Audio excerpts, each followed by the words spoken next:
വനിതകൾക്കുള്ള സൗജന്യ യാത്രാ പദ്ധതിയുടെ വടകരയിലെ കന്നിയാത്രയ്ക്ക് മാറ്റുകൂട്ടിക്കൊണ്ട് ബസ്സിലെ കണ്ടക്ടറായി എത്തിയത് ഒരു വനിതയായിരുന്നു എന്നത് യാത്രക്കാരിൽ ഇരട്ടി സന്തോഷം നൽകി.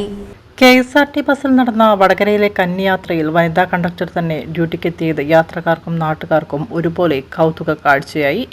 ഓർക്കാട്ടേരി സ്വദേശിനി അനീഷയാണ് ഈ ചരിത്ര യാത്രയ്ക്ക് ടിക്കറ്റ് നൽകാൻ ബസ്സിലുണ്ടായിരുന്നത്. ഇത് പ്രിയദർശിനി പോലെയുള്ളൊരു പരിപാടി വളരെ സന്തോഷമുള്ള തന്നെയാണ്. നമ്മളെ സാധാരണക്കാരായ വളരെ ശമ്പളം കുറഞ്ഞ സ്ത്രീകള് ഇതുപോലെയുള്ള ഒരു പരിപാടി വളരെ ഉപകാരപ്രദമാണ്. നമുക്ക് എന്തായാലും ഒരുപാട് സന്തോഷമുണ്ട് ഇതിന്റെ ഭാഗമാകാൻ കഴിഞ്ഞതില്. KSRTC ഇതുപോലെ ഒരു പരിപാടി സംഘടിപ്പിച്ചതിന്റെ ഭാഗമായി ജനങ്ങളുടെ ഹൃദയങ്ങളിൽ എന്നും KSRTC ഉണ്ടാവും. പ്രത്യേകിച്ച് സ്ത്രീ ജനങ്ങളുടെ ഇടയിലും വളരെ നല്ല ഒരു മനോഭാവമാണ്. ഈ പരിപാടി തുടങ്ങുന്നത് ഒരു വാർത്ത വന്നതോടുകൂടി പൊതുജനങ്ങൾ ഒന്നാകെ ഞങ്ങളോട് ചോദിക്കുന്ന ഒരു കാര്യമുണ്ട്, ഇത് എപ്പോ തുടങ്ങുമെന്ന്. ഞങ്ങൾക്കും അത് കേൾക്കുമ്പോൾ ഒരുപാട് സന്തോഷമാണ്.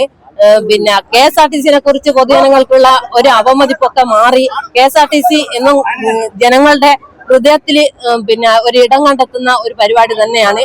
ഒരുപാട് സന്തോഷം. സ്ത്രീകളുടെ വൻ പങ്കാളിത്തത്തോടെയാണ് വടകരയിൽ പദ്ധതിക്ക് തുടക്കമായത്. പുതിയ ബസ് സ്റ്റാൻഡിൽ രാവിലെ മുതൽ തന്നെ വലിയ ആവേശമാണ് പ്രകടമായത്. KSRTC ബസ്സിലെ വനിതകളുടെ സൗജന്യ യാത്രയുടെ കന്നിയാത്രയ്ക്ക് സാക്ഷ്യം വഹിക്കാനും അഭിവാദ്യം അർപ്പിക്കാനും സ്ത്രീകളടക്കം വൻ ജനക്കൂട്ടമാണ് ബസ് സ്റ്റാൻഡിലേക്ക് എത്തിയത്.